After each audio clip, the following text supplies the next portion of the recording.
Hello, I'm Frankie. And I'm Kate.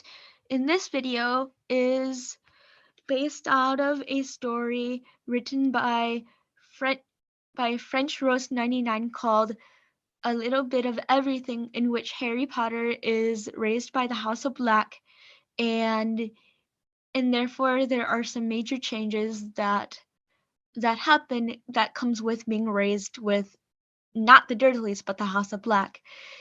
Now, there will be tons of spoilers for this book, so if you wish to read it, I highly recommend that you read it before you watch this video, because there is a slew of characters that are in the story, and they range everywhere on the morality and developmental spectrum, and because of that, Frankie has decided to rank the characters by how much she likes them and how much they impact the story, and that it's and that is what the video is based out of. It is a novel worthy length. It is a work in progress, and therefore the characters are widely everywhere on the spectrum, and I hope that you enjoy. And in 46th place, we have none other than Bellatrix Black Lestrange, and that is no surprise. Thank you, Kate, for that introduction. Yes, so Bellatrix behaved just like she does in the books. She obviously is loyal to Voldemort all the way, and usually the Black family values family above anything else, but that's not what in her mind. She basically there's proof of this when now this will be talked about more later, so I know this might be confusing, but Lord Arthur Black does go to Azkaban on for business reasons, and you will find out more about that later. And he does meet with Bellatrix, and she is saying, "Oh, my master will be coming back someday. I know he will." And she's saying that the House of Black should align themselves with him, which the thing is, the House of Black technically should not be aligned with anyone but with family. But apparently, she has made it clear that family is definitely not her priority, which makes sense on why she would be more than willing to kill family if it means being loyal to Voldemort, because that's all she cares about.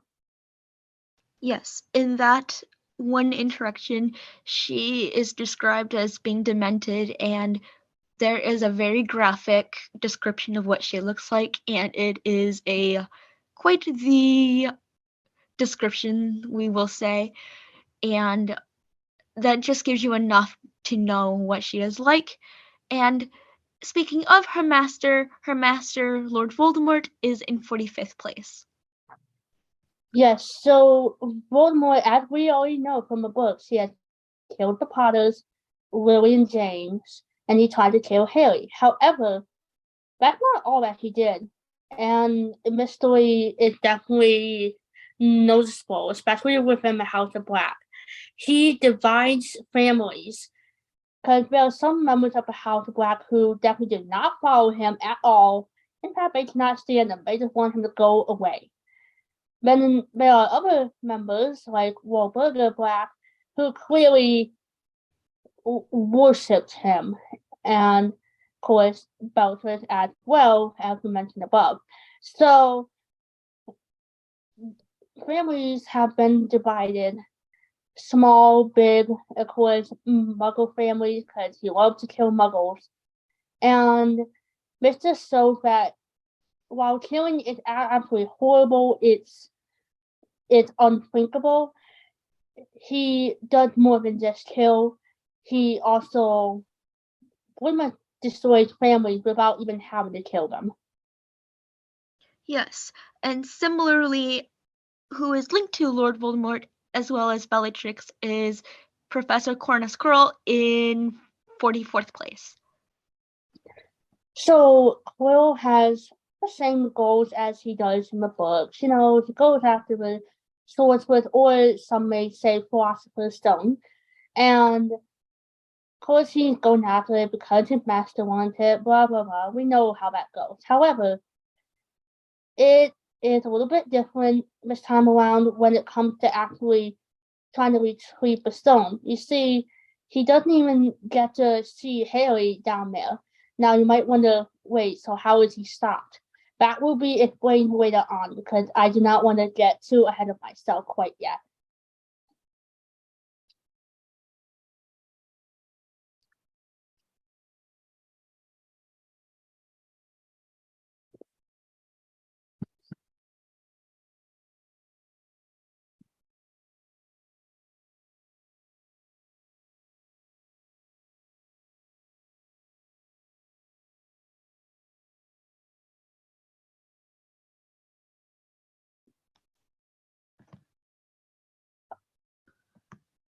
Oops.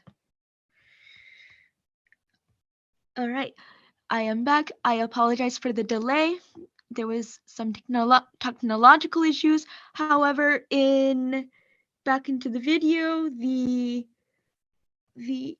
next place is taken by Pollux Black, which is Harry's like great grand uncle of sorts. He is the brother of Orion Black, and therefore is basically the grandfather's brother. Yes. So with Pollux, he definitely was born kind of cool, and he tried to act as like a powerful person in the family, which clearly he is not. He is definitely not the head of the family. He doesn't have that kind of power of the family. He is good at warding because he does have wards around. At one point with him story when Dumbledore comes to see a bunch of the blacks. But the point is, other than that, Pollux definitely is not powerful. He, in fact, is really a jerk, and he is more physical with if someone does something wrong, but he can kind of predict how he's going to react because he's going to be physical about it. He's not just going to yell, he's going to, like, physically tail into you, if you will. Yes, and another Black family member that has some interesting methods of communicating and of sorts is Rayless Black the First in 42nd place. Yes, so what was proposed is, of course, dead, but he does have a portrait that the members of the Black family will often talk to, especially when there's a problem going on. You will often see him and Arthur Black talking. But what while what was proposed might not have a very nice attitude, he can have moments where he can kind of joke around a little bit, but for the most part, you definitely see him maybe not exactly nice, but he definitely is still loyal to the House of Black. Yes, his most defining trait is his loyalty to the paterfamilias of the family, his brother, and he is very accepting of the role that he must serve and help his brother, and he does enjoy it in such a way, so he will always help Arcturus whenever he is needed, which that is wonderful loyalty to have. But on someone who may not be not so loyal in a good way is the original paterfamilias of the House of Black, is Phineas Nigellus Black in 41st place. Yes, so Phineas is definitely mentioned in the books because he had reports in the headmaster's office. And he definitely has some not very nice things to say about people. And he is not afraid to say some pretty nasty things. However, there is one instance where he does have to do the right thing, which is pretty shocking in itself. But basically, when Harry goes to the fat lady wanting a message to be delivered that someone was after the stone, he wanted his family to know, but of course he didn't know how to, tell anyone except the fat lady who did deliver the message, and Phineas went and told Arthur, basically frantically calling his name, saying that there was a message from Harry that the stone was being stolen. So again, he definitely is quite a horrible character, but in that one instance, he did the right thing, even if we never really saw that again. Yes. And in 40th place, we have the first of the Malfoys, which is Draco's grandfather, Abraxas. So Abraxas is definitely Draco's grandfather, and he is much like Lucius, which we can definitely tell who raised Lucius. He, anyways, Abraxas is not mentioned much, but he is definitely a judge, and he, along with Pollux and Lucius, gives Draco bad advice, like pure blood, advice that, of course, muggleborns and half-bloods are beneath them and all that. So let's just say the time that Abraxas is mentioned, like, nope, he's definitely a jerk. Yes, and speaking of the man that Abraxas raised is Lucius in 39th place. So we all know Lucius Malfoy. He has been in the books. Almost every book he somehow mentioned one way or another. But here, he doesn't just have the goal of being a jerk, if you will. He wants to have control, including the Black family name. He is a Malfoy, but of course, because Narcissa, who will be mentioned later on, since Narcissa is a member of the Black family, of course, now Lucius is like, okay, well, let's try to be a part of that family, of course. So the Malfoy and Black family, that's not quite how it works. However, he wants Lord Arthurius Black to be struck down because, again, he wants that control.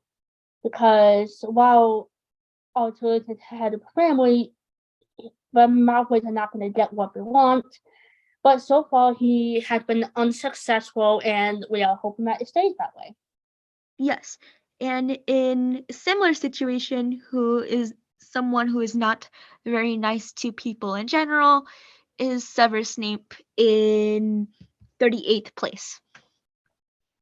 So we all know Snape is definitely not a nice man. He's a horrible teacher. And we know in the 7th book that we learn about his past and that maybe he wasn't such a bad man, even though we never really saw that side of him. But so far in this story, we have seen the Snape that we have seen pretty much all throughout the books, taking points for no reason. He basically, of course, is biased against anyone but his own house. And he is very disrespectful towards even staff, like some staff or even, of course, the Blacks. So he definitely, so far, I've not seen any nice side of him. And somebody else who has not had very nice light shed upon him is Cornelius Fudge in 37th place. So Fudge And he tried to make himself out to be a nice kind of minister. And but in this story, he's not. He doesn't even work that way at all. In fact, at the end of Harry's third year, evidence is brought to him, and I might add very convincing evidence, that Sirius was wrongly imprisoned. But guess what he does? He tried to ignore it. He tried to make excuses. And he tried to stop a trial from happening, which, if someone has not had a trial and then a minister trying to stop it, that is really bad politics. And so I do not like him for those reasons. Yes, as someone else that is still in the bad characters list is Goyle in 36th place. So Goyle, of course, he's like Draco's bodyguard, follows him around. He steals people candy. He's kind of dumb. He's not intelligent at all. And so far, I've seen nothing but kind of person Goyle is in the books. Yes, and similarly, the second of Draco's bodyguards or cronies, in 35th place we have Crabbe. So just like with Goyle, Crabbe is basically the same way. What I would like to add, though, is that Crabbe and Goyle both, they steal candy from Ron and Hermione on the way to Hogwarts, and stealing is not okay. Of course, they don't care. They just want to eat because that's what they're known for, is eating. And so they definitely are not very nice people. Yes, as someone who also is not very nice, to complete the Slytherin trio is Draco Malfoy himself. So, like I mentioned before, Draco was kind of given bad advice by a lot of his family members. He definitely, his behavior kind of shows that. And when Arthur Black came over to see Draco, he would, and of course it was not very, very often, but when he did, he would try to give Draco some advice that was not just full of pure blood, kind of prejudice. But this obviously doesn't do anything for him because he's still surrounded by the bad members of his family. So unfortunately, that few times that he was given good advice had pretty much gone down the drain. So Harry, of course, because he was raised by the House of Black, he knows how to deal with Draco, or at least somewhat. He still sometimes gets into a fight with him. However, he does use another way to make him shut up, and that is to use his knowledge of the Malfoy and Black families to make him shut up. And yes, that has afterwards at least a couple of times, and it is quite hilarious. Yes, and someone who may be a surprise on this ranking in this list is Dumbledore in 33rd place. Yes, so Dumbledore, as we know from the books, or at least to some people, he was like a grandfather figure that Harry looked up to. And while some people may argue he had good intentions, some may argue differently. And in this particular story, we're going to say very differently than the grandfather figure that we see in the books. So Dumbledore definitely wants Harry to be raised in an abusive home. And yes, he does send Harry to the Dursleys first, but they die, which we are not disappointed about at all. But then he decides, when he finds out that Regulus Black is still alive, he decides to give him the Regulus, and basically he's hoping that Regulus will abuse him. And there was one particular time he came over because he wanted to do visits to make sure that Harry was being treated not with care, but rather the way he wanted him to be treated. So he would come over, and there was one particular time when Harry got hurt, and of course, it was an accident, but Dumbledore thought it was on purpose, so of course that made him happy. Yes. And returning to the House of Black, we return to Lucius Malfoy's spouse, Narcissa. Yes, so Narcissa may have married a Malfoy, but she is still a Black at heart. She is a good host. She is definitely more respectful than Lucius. She is mentioned a little bit later on, in particular, with a time when her, Lucius, Lucrezia, and Arturus are meeting, which I will explain more about that later on, but Narcissa, of course, is under the impression that Lucrezia is just there to talk about the garden, which is not the case, but again, we will get there later on. Yes. And another Slytherin that is somewhat in the middle of being not very nice, but helpful nonetheless, is Blaise Zabini in 31st place. By the way, Narcissa is 32nd. Yes, so Blaise, as we know, is definitely a Slytherin, and he had never been seen in a nice light before, and he's still not really nice at all. But Harry, Ron, and Hermione do come to him when he's brewing potions, because he and Harry will sometimes brew potions together. Of course, they'll ignore each other, but they are tolerant of each other. But one time, Harry, Ron, and Hermione come to him asking about if Draco is the heir of Slytherin, and the response, Blaise laughed so hard, and he said, Draco? And he said, no, he's not. And then he gave them very convincing evidence of why he's definitely not the heir of Slytherin, because if he was, Draco would not shut up about it. So instead of telling them, go figure it out yourself, he actually did answer the question. Maybe not in a nice way, but he did answer it nonetheless. Yes. And in 30th place, we have the least favorite Weasley, Percy. Yes, so Percy is just like he was in the books, a bossy prefect.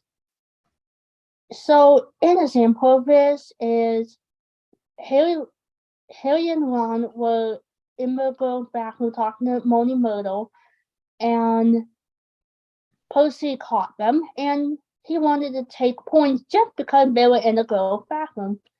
And he probably would have done more because they were starting to argue, but thankfully, Ignatius came around and broke up the argument, and that basically was the only thing stopping Percy from doing the worst. But you can definitely tell he apparently wants to take points from his own family, and that's just really sad.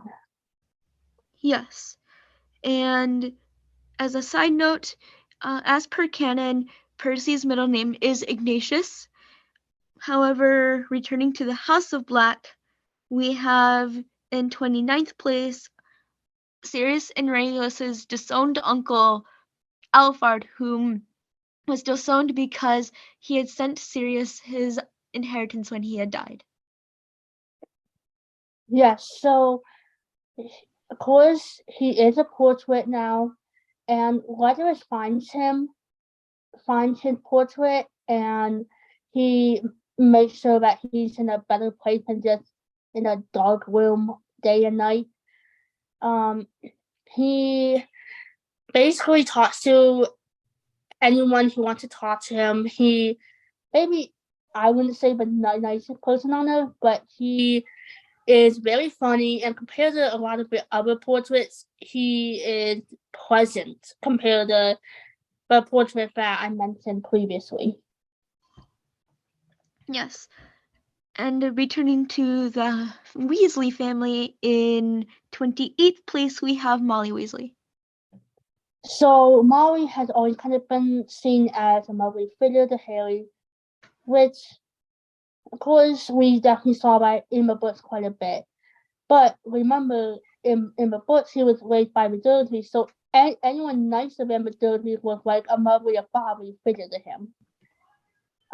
So in this story, however, Molly, yes, she still means well. She is nice enough, but she is not exactly quiet about who she is biased against. If there is a member of the Black family in her house, she is automatically very disrespectful, or even just talking about the blacks, again, very disrespectful. And she does still clearly have great favorites for her children. So, of course, Percy and Bill, and it's just very sad that she is so biased because her children have picked up on those, and you will definitely know a little bit more later that especially Ron has picked up on this and he has the same mindset. And as someone who is a little more tolerant of the House of Black, in 27th place we have Arthur, her husband. So Arthur is definitely more tolerant of family, whether for blacks or not. He is just like he is in the books.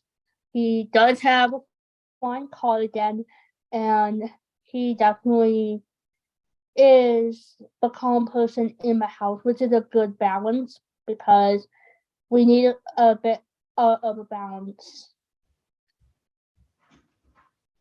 And in 26th place we have Daedalus Diggle, which may be a surprise as he does not have any very many mentions in the original series. So Diggle, basically, Dumbledore stops visiting Harry when he gets older because he doesn't want Harry to remember him because he wants to act as the grandfatherly figure that we see from the books. So, with that being said, he sends Diggle instead, and Diggle will come around a few times a year, and he's a very pleasant person. He's curious about everything, and he is quite funny. He enjoys seeing Harry, and yes, he is definitely loyal to Dumbledore. But if we had to choose between him and Dumbledore, I would definitely say Diggle would be my preferred person to see. Yes, and as someone else we would prefer to see over Dumbledore, we have in 25th place Professor McGonagall. So she is just like she is in the books, very strict, but also very fair. And she definitely does care about her students, even if you don't see it very often. In this story, you definitely can tell. She wants Harry to be treated well. She doesn't just want him to be treated like how Dumbledore wants him to be treated. She actually cares. And so when she finds out that Harry's being raised by Ledwith Black of all people, you can imagine she's concerned. She is afraid that Harry's going to be treated horribly, and she had that concern for quite a while. Of course, when Harry comes to Hogwarts, he does kind of drop hints that he's being treated well, and she does start to see that, okay, maybe it is working out.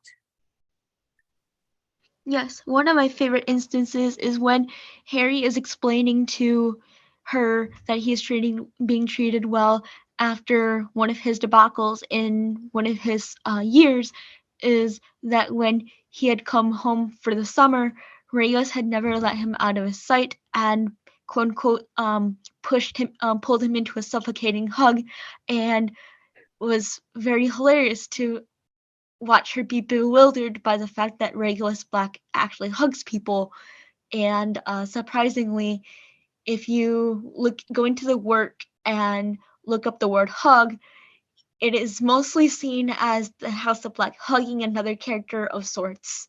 Um, and it's quite hilarious as the House of Black is not known for their affections. But in 24th place, we have Hagrid, who is quite known for giving out hugs. Yes, she is. So Hagrid is the kind, creature-loving, half-giant everyone loves. he is just like he is in the books. He loves to see Harry, Ron, and Hermione. And he also loves to see Ignatius when he comes by his hut, and you will understand more on why that is later on. Yes. Now, in 23rd place, we have another of the Weasley brothers, Bill. So Bill is another one of those characters who doesn't get that much attention in the books. He does every now and then, but not very much. So Bill, he sees a meeting happening between Ginny, her parents, and her aunt Lucretia and Uncle Ignatius. And the reason why we're having this meeting is because Ignatius and Lucretia found out that she had a diary in her possession, and of course we all know what that diary is. And they were trying to talk to her about it, and she broke down crying, and that's when Bill came in and comforted her, and then took her out of the room so that they could have a meeting about the dark magic, because obviously they did not want to have a meeting about very dark magic with an 11-year-old. Yes. And then in 22nd place, we have Jenny herself. So Ginny is very shy in the beginnings because obviously she was like that in the books. She does admit to what she was doing with the diary. She obviously in the book we don't really see that. She won't say anything. She's very closed off. But here she does admit to it. Yes, she does get very emotional, like I mentioned before. But the fact that she actually does admit to it, that takes bravery to admit something like that, because not just anyone would admit that Jack they've been writing in a very dark book. Yes. And someone else who is quite brave is in 21st place, we have Neville Longbottom. Yeah, so Neville is like he was in the books. He's a very good friend. And of course, yeah, he is forgetful. But Harry does teach Neville a new spell on the train that basically will help him basically keep Trevor from getting loose, because uh, Neville said he doesn't have a cage or anything, so Harry does try to help him out with that. And for Neville to kind of, course, from the very beginning, to kind of be uh, blunt about what he can and cannot do. Many may not see it this way, but he is brave just to mention things like that, because a lot of people would just want to keep quiet because they don't want to admit that they cannot do something. Yes. Another brave character in a row is Remus in Remus Lupin, aka Moony, in 20th place.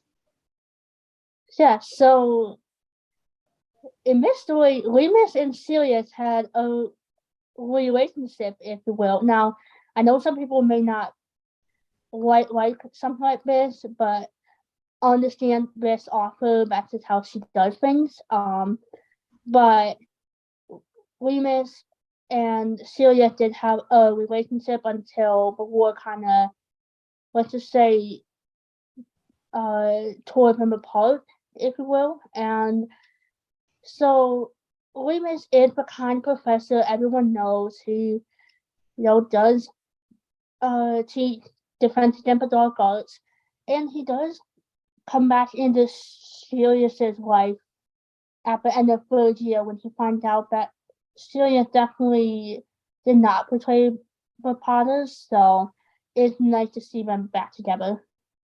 Yes. And in 19th place, we have the first of the Weasley twins, George. So George is definitely a prankster, but he is also very intelligent. He is Uh, of course, everyone just kind of sees him and his brother doing pranks, but really very intelligent in the end because even George and Fred know when to be serious. Yes. And to finish off the twins, we have Fred in 18th place. So Fred, like George, is a prankster, but when it comes down to it, he and his brother are intelligent. Again, they definitely know when to be serious, even if that does not happen very often. Which is a great trait to have, is to have a balance of comedic relief and of serious vulnerability. However, and to continue the streak of Weasleys, we have Charlie Weasley in 17th place. So Charlie definitely is first mentioned during the dragon situation, and he does show up again in third year to help when Sirius Blackwell. A lot of people think that he escaped from prison, but obviously, technically he did, but in a very different way. Again, you'll hear more about that later on. But Charlie is definitely actually mentioned quite a bit in the story compared to in the books. He was mentioned maybe every couple books. Yes. And in 16th place, we have a very familiar character, Dobby. Yeah, so Dobby, in this story, they don't really like him all that much because obviously he was trying to help Haley, but of course, just like in the book, the letters stopped coming, which it was actually Creature who figured out where the letters were going and why they were missing, but we will get more into that later. And Dobby, again, he's not really liked, but Harry does still free him in the end, and Dobby is very happy about that. And the thing is, he cares about Harry's safety, but in a very interesting way. Yes, just like he is in the books, let's just say that. And returning to and keep in the linking of the House of Black, we have a more neglected branch of the House of Black, the first part of it being Ted Tonks. So Ted, along with Andromeda, they talk with Dumbledore when he arrives, unannounced, I might add. Ted does try to be the calm one in the situation. He definitely seems to be kind of like, why is Dumbledore here? Because usually Dumbledore wouldn't just arrive unannounced, and it's not like there's a war going on at the time, so it was definitely a surprise.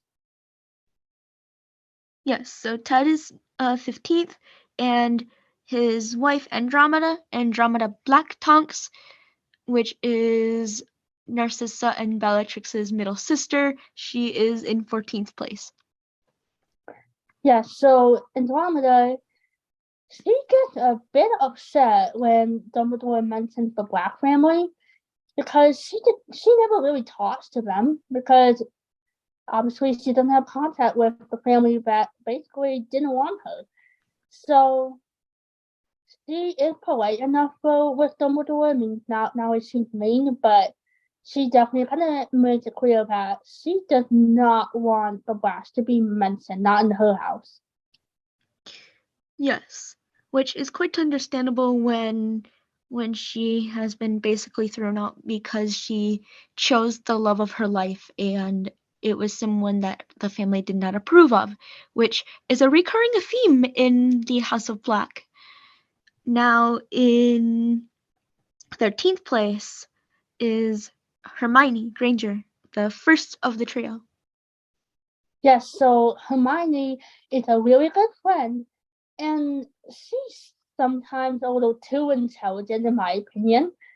But the reason why I say this is because she tried to find information on Harry's family because she wants to figure out who his quote cousins are because Harry had to tell his friends that whether it's in the series or his cousins, of course, he can't even use the name, so they don't know who his cousins are.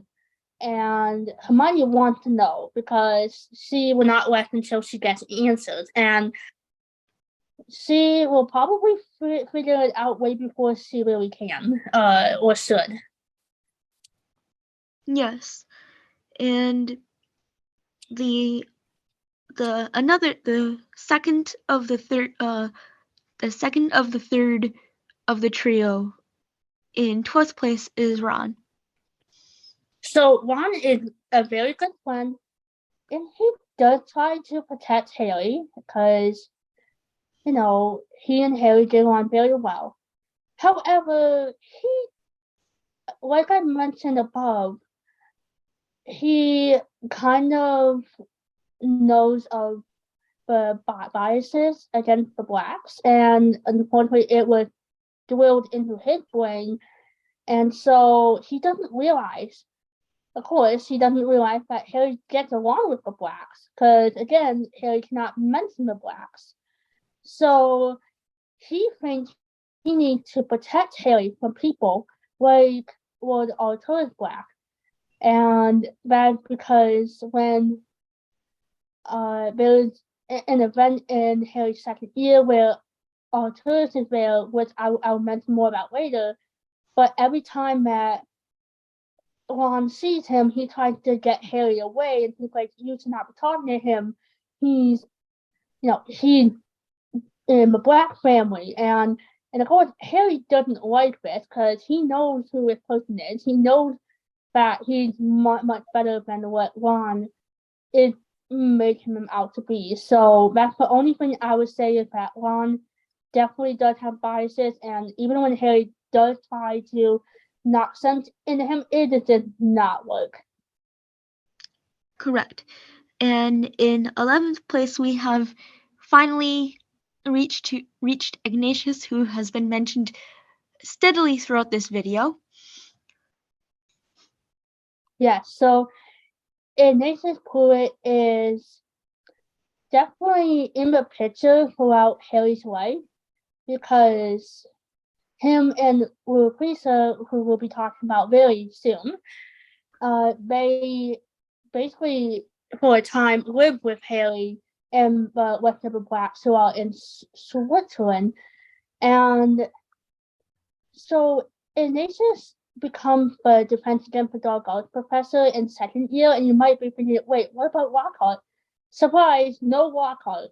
He is not mentioned. He is not in the picture. It is Ignatius instead. And you might be wondering, well, what happened to him? Because something always happens to the professor at the end of the year. Well, there is something that happens. He uh, goes into the Chamber of Secrets, and he tries to, of course, get rid of the basilisk, and of course, um, because they don't want Harry going down there because he's only 12. So Ignatius is one of the people that goes down there, and he does get severely injured. He almost did not make it. He does come out alive. He does get healed, but let's just say we better be glad that he was only supposed to be the teacher for 1 year anyway, because who knows what would have happened. Yes. And speaking of Lucretia, his wife, she is in 10th place. Yes, so she is the daughter of Arthur Black, and she is definitely a kind of a motherly figure to Harry in some ways, because again, Harry has seen her pretty much all throughout his life, uh, from a child through who knows when. She's still a very big part of his life. and C is the other person who went into the Chamber of Secrets. And C is the one who destroyed the diary. And the last thing she said is, "Goodbye, Tom." And then she destroys the diary. She knows Tom Riddle from school. Yes. And there is a story about, I think it might be her. If not, it might be on a different character, where you may follow her life. And now we have not read it. Well, at least I haven't, but it might be good, so you may want to go check it out. But in ninth place, we have a original character from the House of Black, her name being Helena. Yes, so she is the wife of Marius Black, and he will be mentioned in just a little bit here. She is an individual character, like Kate said. She is also a healer that works at a nearby hospital. She does try to figure out what's wrong with Harry's scar because she knows something's not right. Something's got to be wrong here, but she cannot figure it out. Because she may be a healer and she definitely respected for what she does, but we wouldn't say she's probably the best healer ever. However, but one who's definitely known is about to come up. Yes, and that character is Lancelot Pruitt, which he is in 8th place. Yes, so he is also a healer, and he's known everywhere. Everyone knows how well he does. He does try to heal everyone, and he probably had very few times when he's been unsuccessful. And he further tries to figure out what's going on with Harry's scar, and he does help him get glasses. So because Helena is not that good with healing with eyes because let's just say Marius got a headache when she tried with him, so it is very good that Lancelot was willing to help Harry with his eyes. Yes, and in 7th place, we have a very beloved character from the original series. He is what we would call in the second to the last generation of the House of Black. He is wild, he is brash, he is bright, he is basically his namesake, Sirius. And like I said, he is seventh on this list. Yeah, so Sirius gets out of Azkaban, and you might be wondering, okay, how did it happen this time? It's not during Harry's third year. What happens is his grandfather, Arthur Black, comes to get him out of Azkaban, and because Sirius is still thinking Ledwith is a Death Eater, and he thinks that he's dead, so of course he does not expect to see Ledwith, but guess what? He does, and they start to they don't get along very well. They are starting to become good lovers again. It may never be quite the same as it used to be when they were children, but there's a huge difference now. Yes, they have come as far as to being able to work together to take care of Harry, and they do tend to be not very far from one another, which is very ironic in the fact that they were shoved apart so young. So they both they both tend to, of course, rush headlong into situations. Yes, even Regulus, surprisingly, even though he is a Slytherin, he doesn't do it as much as Sirius, but he still does. And it is quite hilarious to see them work together. And they have a very fun dynamic. And speaking of someone who didn't have a very good dynamic with Sirius in the original series, in 6th place we have Creature the House Elf. Please pause. Okay. Oh, Does she need a pad? I will apologize for the second interruption. A family member had to come in. But however, anyway, Creature is in 6th place, as I mentioned before. yes, so Creature is a much better house elf than he was in the books. He does not have the attitude of mudbloods and blood traders. Instead he treats Harry with respect. He's very good with Harry, and um, even Sirius doesn't really have problems with Creature, which is shocking because in the books you saw that clearly they could not stand each other. So for that, for Creature to be such a good house elf in the story is really good. And he is the one again who figured out what was happening to Harry's letters, and he made sure that all tourists knew about the letters, and that was good because then all tourists was able to kind of plan how to take care of the problem because they knew that something was going on. Because for Harry to not receive letters and then find out that Dobby was keeping them, that's not good. Yes. Some of the things that Creature did with Harry was he allowed him to watch all the stuff that he did as a child. Harry is a very curious person, and Creature allowed the curiosity to blossom and grow and learn about how to do things such as watch Creature tend to the garden. What he let Harry watch him cook. He taught him how to play gobstones and exploding snap. And he loved hanging out with Harry and playing together. He does also let up on his prejudiced beliefs on purebloods and things, as he does sit with the Black family as they're watching television and things like that it was introduced by Helena and Marius, and Cassiopeia as well, which she will be mentioned soon. And so he is very much a part of the Black family and a very beloved member as well. So that is a much better improvement than the original series. And speaking of a very curious person that I just mentioned, in 5th place we have Harry Potter. Yeah, so since Harry is raised by the House of Black, he is raised very differently.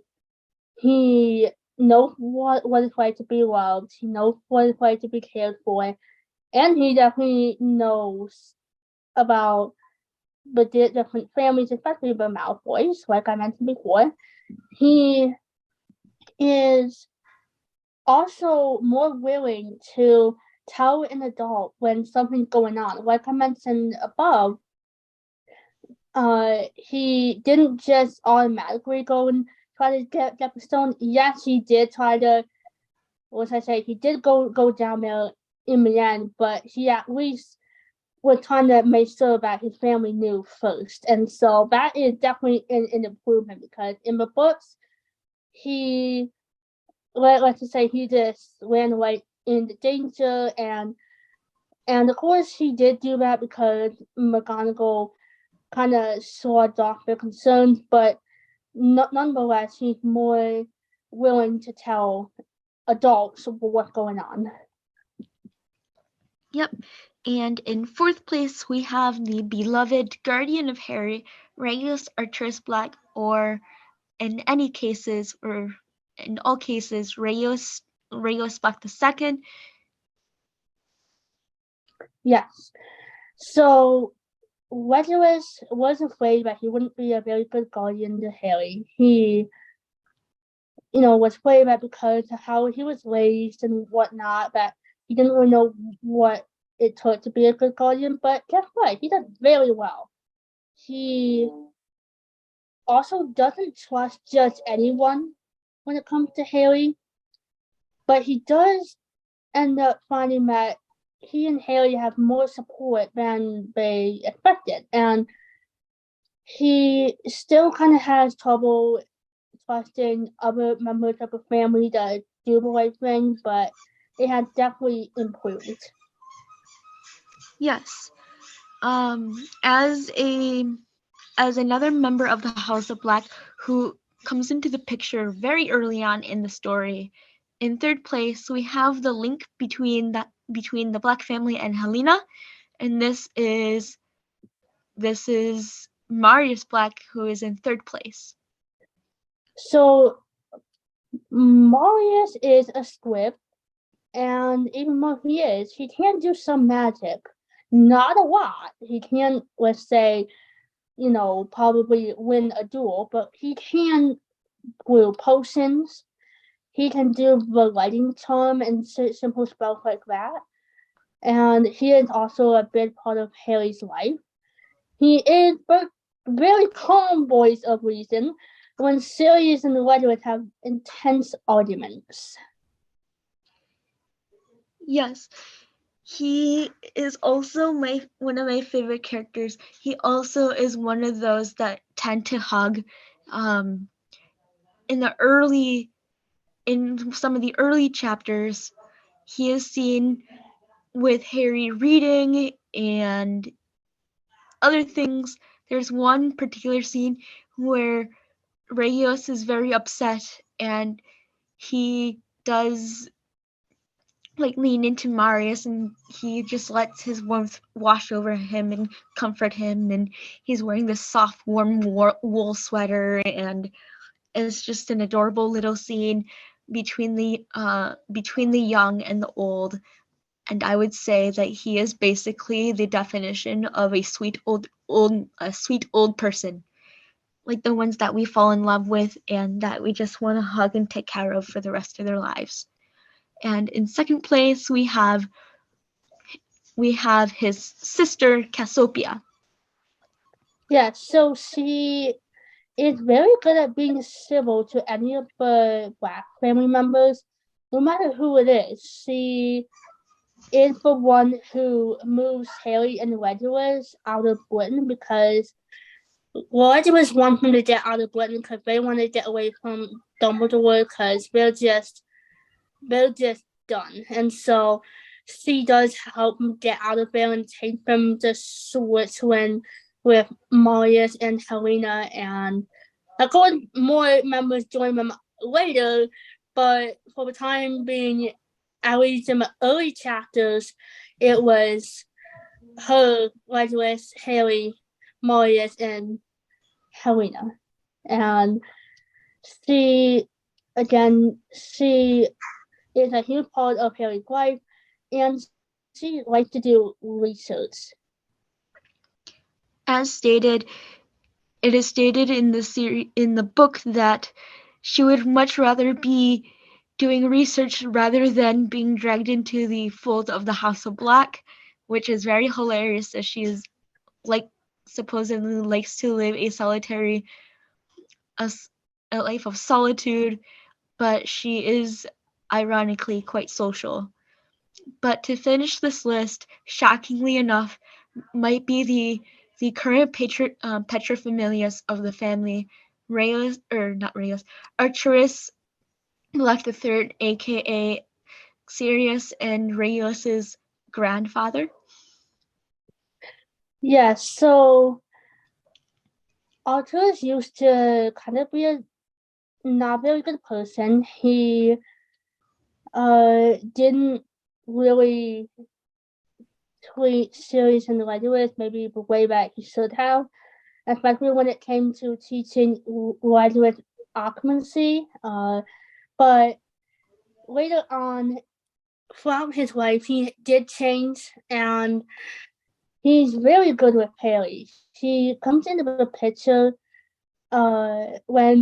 especially when he brings Sirius, Lucretia, and Ignatius and Lancelot over, and let's just say from then on, Arthur is kind of like there. They can't get rid of him. Not that they really want him to go, because while Wedgwood definitely doesn't trust him at first,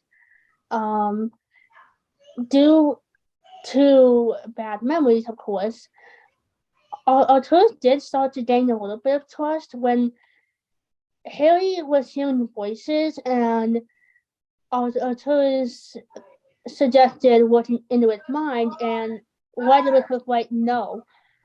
And Arturus finally convinced him to at least let him do it, and he was very gentle with Harry. And he did kind of find out that they were not Harry's memories, which was one of the only times he had ever kind of been speechless. He is the one who always has a solution to everything. He does kind of keep things quiet. He doesn't want everyone to know every single thing he's doing. And part of that is because Sirius and Regulus, they want to just jump into everything and help. And Arturus does not want to. And there's a reason. It's not because he's trying to keep them away from Harry, because that's not the case. It's because, according to the Wizarding world, Sirius is in Azkaban still, and Regulus is dead. So, and of course, they're trying to keep it that way. So he's always reminding them about of that, and that will usually keep them from going out and getting in the danger. Is he always successful? No, but more than not, he can pretty much keep them in line as long as he reminds them of that, because he does not want Harry to basically lose both people because of their dangerous actions. So, with that being said, he may have kind of started out as kind of a jerk in earlier years, but overall, now he has definitely shown that he's definitely trustworthy, and he has resources. He'll even go to Hogwarts to help Harry. And in Harry's second year, instead of Dumbledore just being removed as headmaster for a time and then Minerva's in charge, this time around it is Arturus in charge. They put him in place of headmaster, and that is, and you would think that a member of the House of Black would not be a good headmaster, especially after Phineas, but Arturus shows to actually be much better than that, and he actually wants Professor McGonagall's input. So that is why he is number one on here, because he has made a big change for his life, and he has shown that family does come first, and he's not above killing people if it means saving his family. Yes. And though he might be closed off, Harry think has these different special associations with each of the House of Black that shows him that he is loved by every single one of the mentioned beloved House of Black House members, and his is that Arturus shares words of conviction, that his words wrap around Harry in a very protective cocoon, and that he will always be protected by him. Regulus's is his warm hugs and laughter. Sirius is known for ruffling his hair and doing other things and playing with him on the Quidditch pitch, of course. And his aunts and uncles are most known for just patting him on the arm or on the shoulder or on the head or something, and that they all just touch him and comfort him in many different ways. And my favorite scene from between Harry and Arturus is when Harry gets Sherlock Holmes books for Christmas, and they're the original set, the original spines and the original copies, and he launches himself at Arcturus. Mind you, Harry is 7 at this point, and Arcturus actually gives the best hug. He does a bone-crushing, not a careful and like poised hug. It is a hug of feeling and just warmth and love, and it's very shocking at this point because Arcturus is definitely not known for that, but Harry opens him up to just being kind and being just softer than what is expected in that. It's like that has never been done, and just their whole dynamic is so sweet. And underneath of his hard exterior, again, he is like Marius in the he's kind of like a soft old, like a kind old person basically.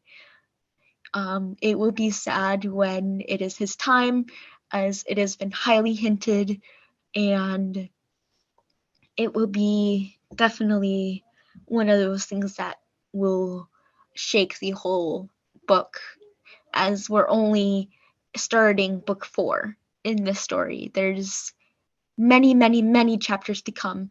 And speaking of, I hope that you enjoyed this video and that you would like, comment, subscribe, and hit the notification bell to look out for updates to the series if you would like, as there will be more characters to rank, more things to say about characters that we already know, and I hope that this wasn't too terribly long, and that you would come back to see more of this series or this book. And we thank French Roast 99 for this amazing creation, and we hope to see you soon. Yes, thank you very much, and we do apologize again for any kind of interruptions or background noise that was a little bit beyond our control, but thank you for being patient. Yes, thank you very much, and I hope that you liked each of the explanations, and I hope you would now go read the story. It is a wonderful story. Thank you and have a great day, everyone.